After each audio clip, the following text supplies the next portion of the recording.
What's up, guys? Welcome back to another 2006 RM250 build and giveaway episode. As you can see, today we'll be working on closing up your badass 06 RM250 engine, and more specifically, we've got a brand new Rekluse Torq Drive clutch pack that we're going to install together start to finish. If you want to learn more about this build and giveaway, go ahead and check it out on mXrevival.com. Get yourself entered. Running out of slots. I also have some other exciting things that came for RM250s specifically today. We're going to be taking a closer look at these brand new 2SM axle blocks. These are specific for the RM250. We're going to go over some of the details where most other axle blocks seem to fall short on this specific platform, and I'll be giving a set of these away today, so it doesn't matter if you have an RM250 or a CR or a YZ. If Johnny's got you covered, you can win a set of these in today's video. I'll tell you all about it in just a minute.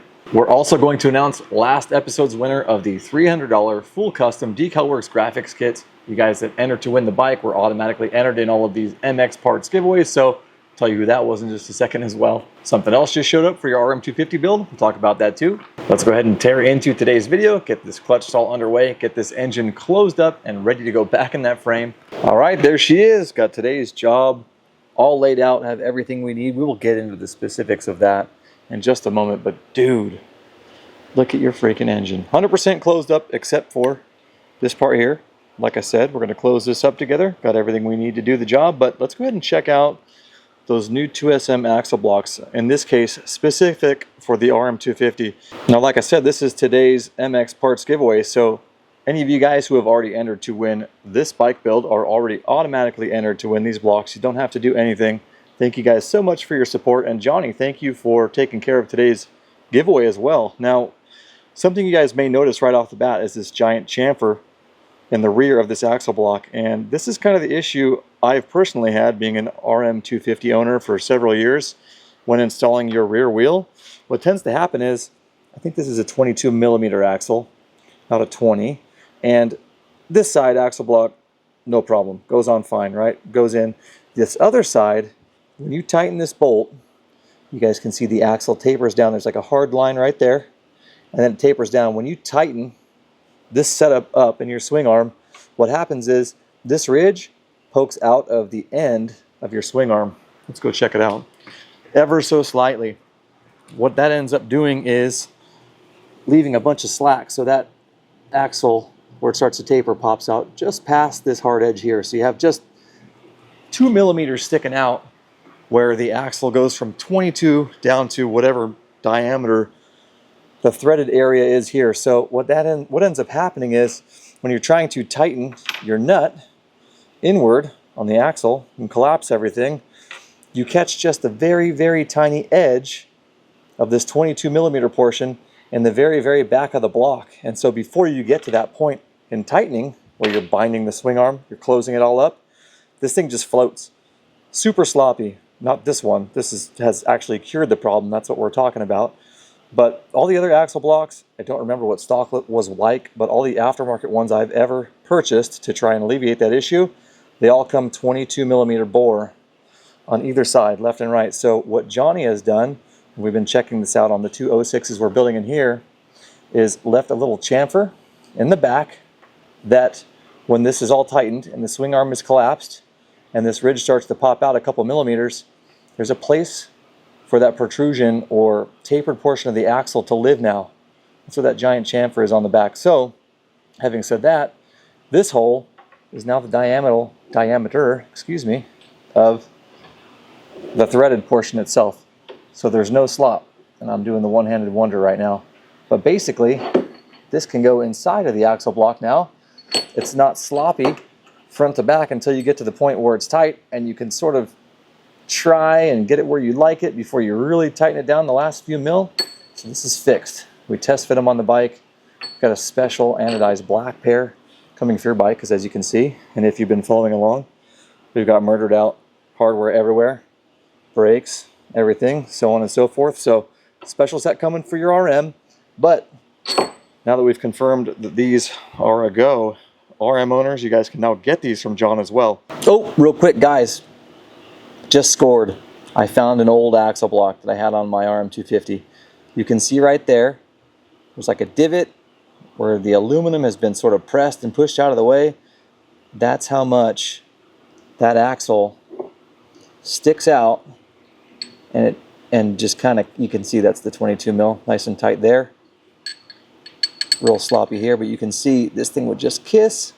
It would get forced under load, tire spinning, gear shifting, jumping, whatever, into that edge, and it would just sort of mushroom it out. So that is now a non-issue. This is one of those missing links on the RM. I've seen guys run longer 22 millimeter axles that stick way outside the swing arm to try and fix that with other blocks, but problem solved. You can run the proper axle. It's going to look right. It's going to fit right. You can get proper fore and aft adjustment on your wheel and actually have the thing straight inside the swing arm. So Johnny, great job. You killed it on these, and we'll go ahead and pick a winner of the 2SM blocks in the next episode. So get your asses signed up. So guys, in last episode, in order to win the $300 full custom DeCal Works graphics in our MX parts giveaways, I wanted you guys to let me know, who were you? What'd you do for a living? And I was going to pick my most interesting career and award that winner a set of decals. Same with people who have already entered to win the bike. And so I did pick one comment, and I'm not even going to try and pronounce your name, but this was, although it was very hard to choose, I think the most interesting. Screen name at XZOUIX. Sorry, not even going to try. I'm an apparel designer currently transitioning from event grade fashion to moto leather clothing. Really appreciate your attention to detail. Came to your channel a couple of years ago because of my love for motorcycles and curiosity about wrenching, etc. And some very nice compliments thereafter. Congratulations. I thought that was really cool, especially because it's moto gear. Also sub to your channel. So thanks for being a part of this. Thanks for following. I think I might know who this is, maybe from Instagram, but I'm not positive. At any rate, congrats. I'm going to go ahead and reach out to you on YouTube. I'll leave you a comment with how to get a hold of me so we can get you your decals. Also, the second set of decals, our buddy Brian Price. Congrats, dude. Tony and I at MX Skill Shack are building him an 02 CR250 from the ground up, so it was really cool not only to have your support, but see that you won the second set of decals. So Brian, I'll send you a text. We'll get you lined up on one of the many bikes you own. And thank you guys so much for playing my little comment game and also for entering to win the RM. And it's awesome. Really appreciate it. Now back to your trick parts. Guys, as you can see, another little piece of candy on your RM250 build. Got you a Pro Circuit R304 shorty to go with your handmade Huga exhaust, your cone pipe that Steve-O built for us. Unreal. But what's cool about this, aside from being way more than the price of a single entry to win the bike, is that my guys at DeCal Works will go way out of their way and make custom stuff for us. So we got the R304 decal here, a remake with some special touches like the mXrevival logo, and just make it a little bit different, just kind of getting into those more granular areas. So that's going to look really cool. The rest of these will come with your bike when you win it. And let's go ahead and get into this job here. Excited to show you guys how to install the clutch. We're going to have to measure a couple of the plates because there are a couple that go in a specific spot. Let's tear into this thing and we'll go over your engine as well. All right, guys, there she is. This thing, I'm in love. Ultra bright, got some trick parts on it. All the hardware is blacked out. Like I said, kind of went overboard, top to bottom. There is not a steel fastener on this bike that is the standard silver zinc color that I could think of. So just really going for it. Earlier video, you guys installed the complete exhaust valve assembly with me. I'll link that below. I'll just link the entire playlist so you can catch up on this build. Lukey from Phathead also sent one of his badass two-piece cylinder heads, so you guys can see the silver up here. It's a separate piece, so when you pop the head off, you can actually push the dome out and push a different dome in. So if you want to run a different fuel octane, or your bike has some sort of provisions that require an alteration and compression, very easy to do. You could do it trackside. You've got the concrete Cerakote, my very favorite Suzuki color, maybe just color in general, on all your exhaust valve doors, as well as the covers that are going to be going back on today. Of course, I went absolutely ape on the vapor blasting on your cylinder. That's one of my little 4-stage favorite things to do. Did a 2-stage on the bottom. It's a little bit slimy from putting it together. It's very hard not to get the Maxima all over it. Your transmission, that has been sent to CryoHeat. It has been completely hardened, made more durable. It's been micro polished. It freaking shifts like a man. I want to say a swear word. I'm not going to. Look at the shafts on that. All that micro polish showing through. So this stuff, not only did I replace a bunch of the gears that had wear, which you can see in last episode, but it's been beefed up. It's going to last a really long time, and it's been micro polished. So you're going to have a little more power. It's going to shift like a dream, and it's just badass. Other than that, your cylinder has been refinished. Got a brand new Pro X piston in it, bore matched to that cylinder. It has a brand new rebuilt, that doesn't make sense, has a rebuilt crankshaft assembly with a Pro X rod, Japanese rod and bearings. This thing is fresh. It's ready to go. All new seals, all new parts, Electron Billetron 38 Pro with the torque jet circuit. This is the brand new offering. Easy tuning kit on the top. Spin those dials, pull the lid out, get the slide out, get the brand new accelerator metering rod in it. This thing is just, and we're not done. It's going to keep getting better because we need to stuff this badass Rekluse Torq Drive, not auto, the MX style clutch in this thing together right now. So what do you guys think that would cost just for that engine and these parts? I don't know, but I think you should probably enter to win it. Here she is. Let's go ahead and crack into this thing and see what they sent in the Torq Drive setup, the non-auto clutch. You got all your fibers right here. They actually make all this stuff in-house. They glue the fibers down to the plates themselves. Really cool. If you guys are in the Boise area on vacation or live here and you haven't taken the tour, they'll give you a tour. You got all the steels ready to go. They also have these really cool inserts that go into your clutch basket and save it from being beat to death by these plates rocking inside the basket rather than them notching the piss out of your aluminum basket. These things drop in. The kit also has all these springs you need for this specific pack. Really cool. I'm not sure what that process is. These are steel and they have this chameleon coating on them. Got 6 of those. They don't come with the screws. These are the OEM screws, or bolts rather. Now we're going to be using our stock clutch basket, and if you guys want to learn how to build an engine from scratch, and I mean from the bottom up, go ahead and check out MX Skill Shack. That's our other YouTube channel. Tony and I are showing you guys how to build bikes every single step of the way, no exceptions, and then we're also giving those bikes away as well. We have a YZ125 engine series going right now that I think you guys will really love. I will leave you some links below, and yeah, more chances to win more cool bikes packed full of really expensive products like this. So I mentioned to you guys earlier that there are a couple of friction plates in here that are a different diameter, and they will give you the schematic for your specific kit and bike, show you the pieces you should have, so you always want to check that first. You can also register your product when you get it, so there'll be some serial numbers or codes on your actual box if you get one of these, and that way if there's a warranty issue, they can reference your exact kit that they made. So in this case, we have all of our fibers down here. These are called 6.9, and then 6.9.1 right here in the center. These 2 plates, those are a different part, right? So we want to go ahead and get the spec or the thickness on those, which I did see in one of these packs of paper here.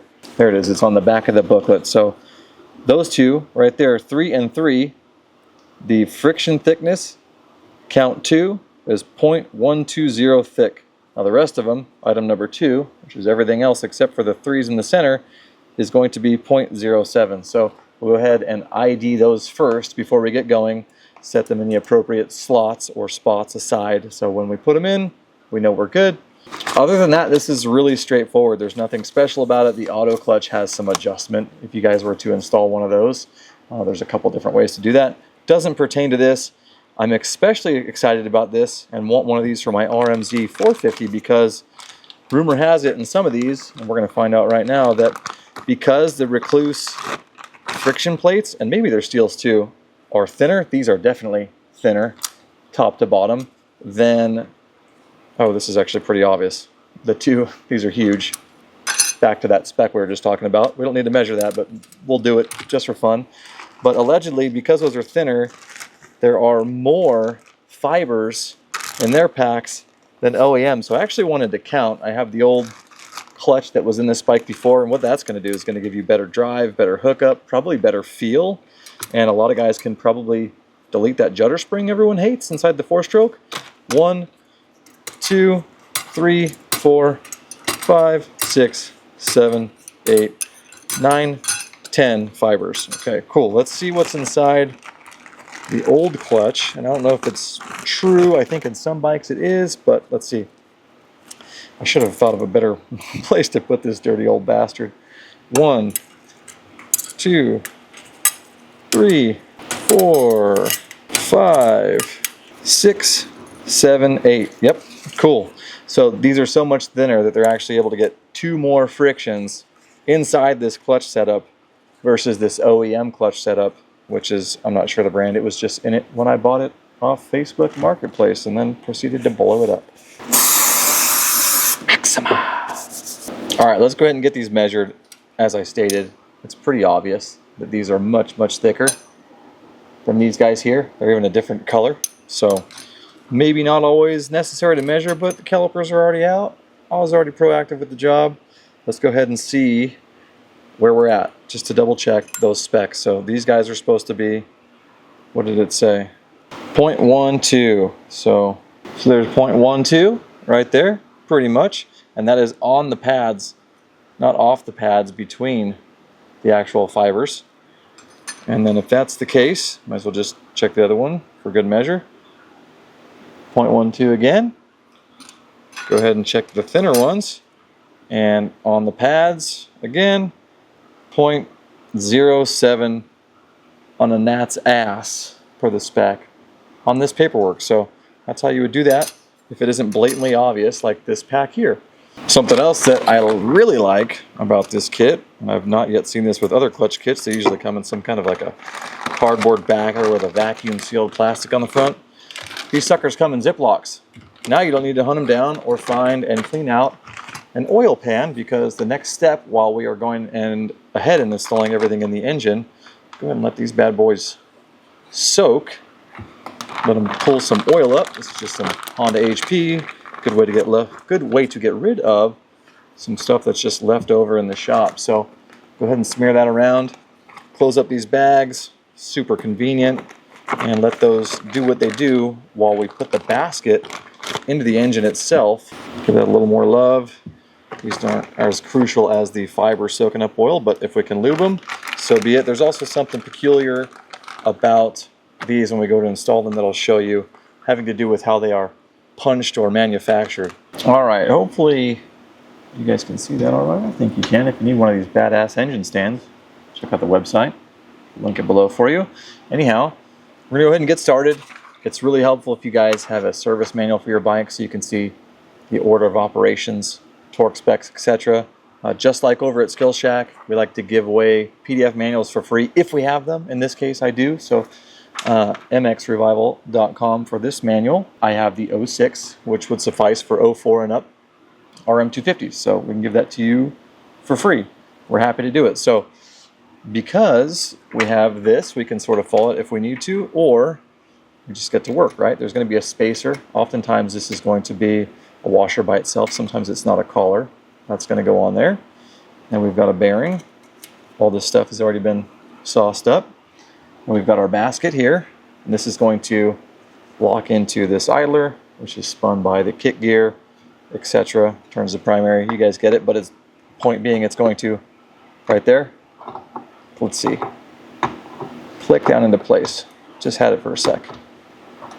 Oh, there it is. Clicked into place. Almost always a spacer in all of these. This little guy likes to get stuck to the back of this bad boy when you pull it out. So this inner hub might have an oiled up washer stuck to it. You carry it across the shop, falls on the ground. You don't know where it is. Not fun. So pay attention to that. Then you've got a lock washer. These ones are a pain in the butt. They don't have the tangs on the sides. You can fold up over the nut. So thanks a lot, Suzuki. We'll have to use some channel locks to bend that one up. There's a little bit better of a view there. And then we've got the nut. So pretty basic, pretty straightforward. 2 strokes are awesome. Get that on there. Then we need a special tool called a clutch holder tool. This guy here. It's going to, again, if you need one, you can find one below. Happy to send you one. And it's going to set into these grooves. Just adjust it down here so you get it to bite just a little bit. It's basically a vice grip with a special end for the inner hub. Not too much pressure, it's just soft aluminum. On the RM250, it's a 30mm socket. Sometimes it's a 32, just like the stem nut on a lot of Japanese bikes. And then the torque on this guy, 65 foot-pounds. And thanks to Uncle Tony, there are a lot of cool tools in the shop that I didn't own. So this is his super nifty snap-on digital torque wrench. Just give that bad boy a hold down. 65, gonna hold the clutch holder tool, and this thing rings and vibrates when you've made torque, which is pretty nice. I have a torn tendon in my elbow, so it kind of sucks, but right there. Pull all that off. Well, these washers are kind of a pain in the butt. You basically have to fold it up and over to get it to retain this guy that we just torqued. Little mark for that. Now, don't necessarily love this, and if you guys have a better method, by all means, go ahead and let me know, but I just get it started, get behind that washer, and then once that is starting to peel up, you can kind of grab the rest of it and start to fold it up like so. It's pretty primitive and pretty ugly. There's probably a better way. So there's one side right there, and you can certainly do another, and I will, on the other side as well. And there it is. All right, guys, it's time to get this clutch in. First step, I'm gonna go ahead and install these steel inserts. These are so freaking badass. They go in between these tangs here, a little bit spring-loaded. And like I said earlier, that's going to keep the fibers and steels that are being whacked forward, for lack of a better explanation, from grooving the basket. This one has some superficial grooving started. Tony calls it Stairway to Heaven. I always thought that was pretty funny. It recommends not using a basket that has deep grooving in it because it might just break, and then it won't be fun for you. Plus, your clutch probably already feels like crap if that's the case. So this one, in this case, I've elected to use it. I can't physically feel any grooving, and so therefore, all good by me. I just think this is one of the freaking smartest things ever. I'm fascinated by the littlest things sometimes, but I mean, this is a huge problem for all these aluminum baskets. The KTM basket stock is badass. It doesn't have this problem. It's like a CNC cut, one piece. The drive gear in the back is all integrated into it. It's just, it doesn't wear out. It's a really nice clutch. So for the Japanese clutches with these aluminum baskets, and right there I just was sitting on top of the hub. I had to push it in and down, so these are going to be flush as I go. It was sticking up a little bit, but these are heaven sent for these Japanese baskets. Super freaking cool. Go ahead and take a closer look at that. You guys can see these inserts are inside those tangs there. Really cool. I'll pop one out, give you guys the up close. I should have done that earlier. There it is, a sacrificial part, and you guys can kind of see superficials I was talking about. You get some light marks on there. It looks like they'd be grooved, but you can't actually feel them. Kind of like the pistons get those superficial marks in them. Oily one-handed wonder again. So I've got my oiled up plates sitting down here inside of my engine stands drain pan. We got a fiber. It's going to drop right in if you put it in the right slots. And we're going to alternate back and forth. And earlier I mentioned I was going to tell you guys something peculiar or specific to these. When these are made, they must punch them out of some piece of metal, right? And so therefore there's a sharp side. And one side's a little bit sharper on that edge than the other. This is a little softer. Actually, this is less prevalent than most clutches I've seen, but I do feel like this side's a little sharper, so I face all of those outward. That's just how I was taught. Get another fiber, drop that bad boy in, another steel, sharp side out, drop that in, and we're gonna come up on those thicker friction plates in just a second. Thick. And the book calls for those to be dead smack in the middle. So we've got 4 of the thinner plates. Get in there, you. And then we've got 2 of the thicker plates, or frictions. Sometimes these don't always cooperate. And then we have 4 more of the thinner. So this guy would be our 4th friction right here. We can verify that obviously by counting and making sure there are 4 skinny ones left, which I do have. And another steel. And we got that thickie, that silver one. Thick one goes in. Thick.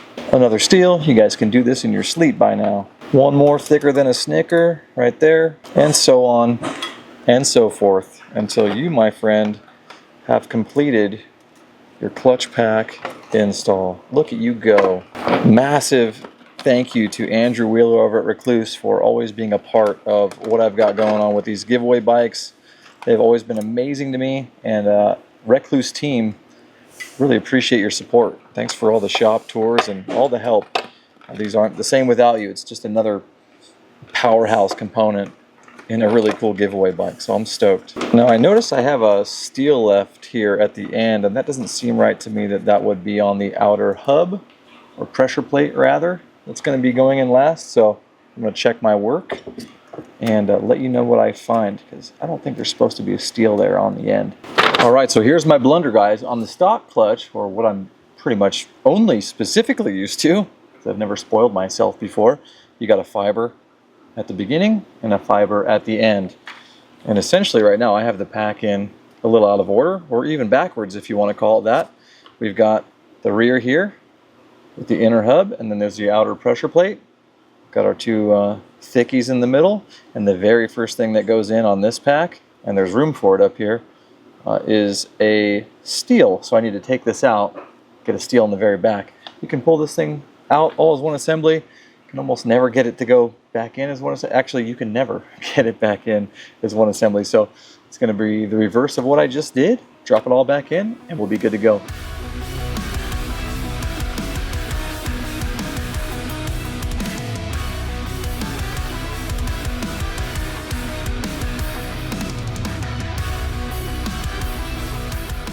Alright guys, there we have it. That is the right way to do it, with a steel in the back. On this particular setup, we are down to the outer pressure plate there, some clutch springs, a little bit of hardware, of course your push rod, and your little throw-out bearing. This rides on the back of the, what you call it? What the hell did I just say?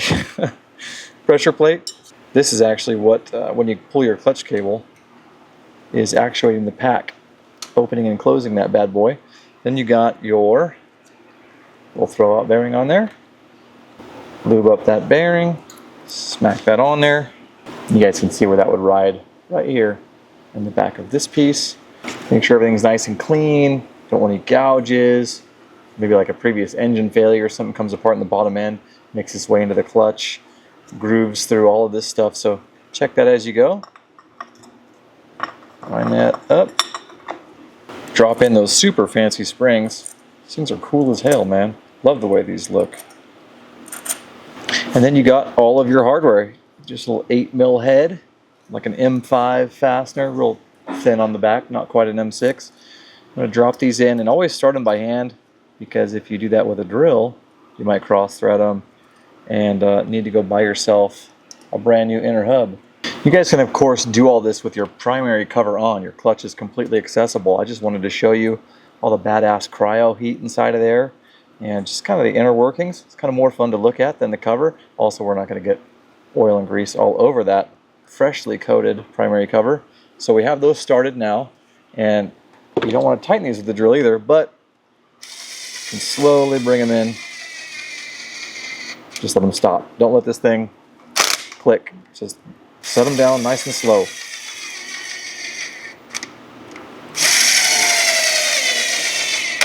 Oop, more of a time saver than anything else. In fact, because I didn't want that to click, I'll back that off. The torque setting or spec on these is so incredibly low that that might have actually even been more torque than needed, although this is a pretty gentle little guy.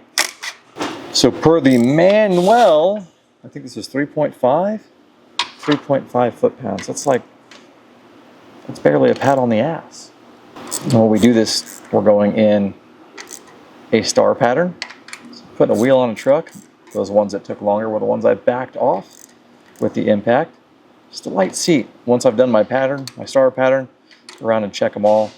Do the same thing with the truck wheel, just like I said. Check them all.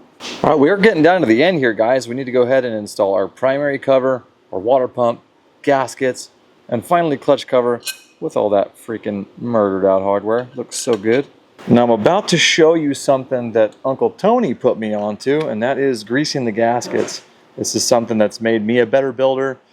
Just using this kind of stuff in general has really elevated my game. So putting all the sauce on all the things that are going to slide through seals, on all your dowel pins, really cool. And the purpose what he taught me was that when you grease these, you put them on, next time you take everything off, you don't have a bunch of paper stuck to your engine. And I can attest to scraping relentlessly several different things over the course of my somewhat limited mechanical life, I guess you could say, but something that works great for that if you don't have grease gaskets.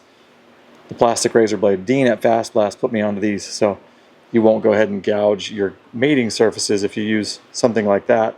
Anyhow, let's put some paint on those bad boys, just using the old Maxima assembly paste. If you guys like these granular details, really cool stuff, this kind of tip, then again, check out MX Skill Shack, because Tony is showing us everything he learned through his 20+ year factory mechanic career. And like I said, we're giving all that stuff away. Let's get to it. So I tell Tony that's one of the coolest things I think I've learned from him so far. There's definitely been plenty, but this is one of my favorites. So we've also got our dowel pins in here. You can hang this gasket. What else is cool about this is that once this gasket is hit the mating surface, it kind of sticks to it. So there you go. All right, guys, it's time to install the primary clutch cover. But before we do that, we need to go ahead and install the water pump shaft and drive gear. Everything is nice and lubed up. Take your time. Send that through. Everything else is also lubricated. Dowel pin locations, Kickstarter seal and housing, all that sort of stuff, as are all the ends of anything that's going to protrude or ride in this cover. This shaft has a spot for a wrench in it, and there's a little washer, don't forget it. There's also a washer similar to that on the inside of the cases here. It's currently glued in with some grease, much like the gasket is hanging on that engine. Don't forget that either.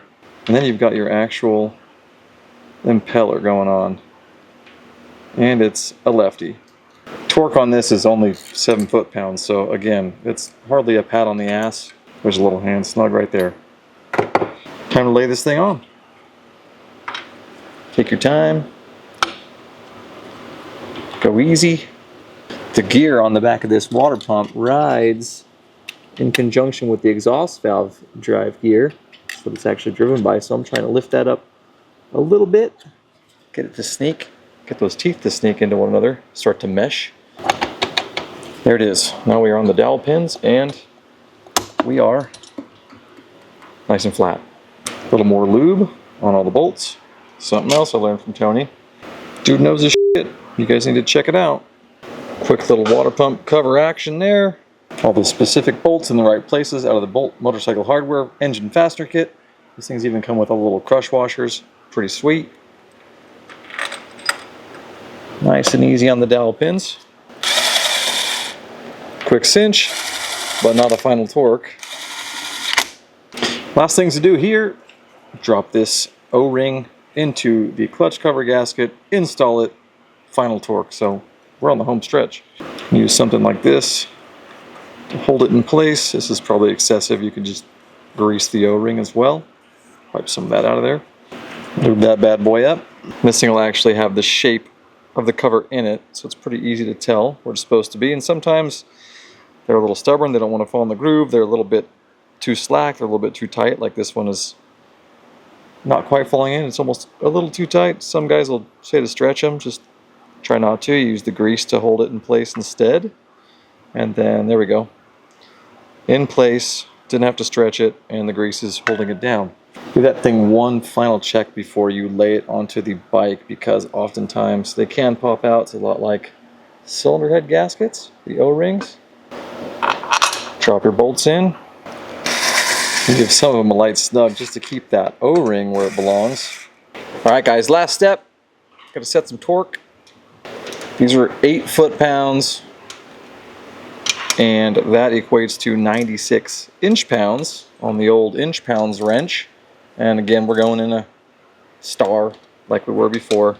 Just work your way in a star around this whole thing, and then do your final check at the end. Do the old circle. Make your rounds. Double check. Oh, that one was a little slacked. That's why you do it. That's it. That is your engine, and holy hell, aside from a stator and a stator cover, man, almost ready to rip. All right, guys, that's a wrap. Thank you so much for watching today's video. Thank you to Rekluse. Thank you to 2SM, Luke at Phathead.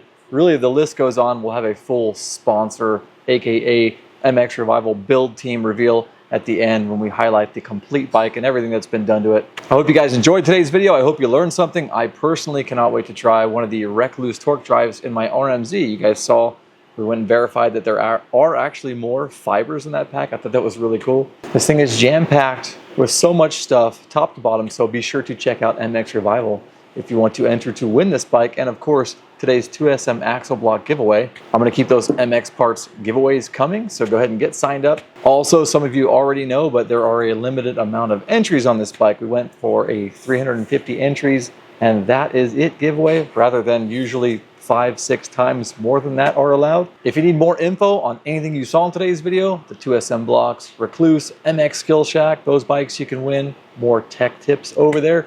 Everything is linked below as always. Upcoming episodes, guys, all I really need to do once this engine is sealed up, we're just a stator and a cover away, is get it into the bike, hook everything up, and then when the suspension comes back from AHM, we may have another episode as well, but that'll be it. This thing will be done, it'll be dusted. We'll go ahead and get the Dirt Bike Magazine test going on, magazine photo shoot, all that sort of thing. So guys, until next time, shred safe, check out mXrevival, get your asses entered to win this badass RM250, one of the last gen, 06 to 08. Everybody loves them. And I will see you in the next video.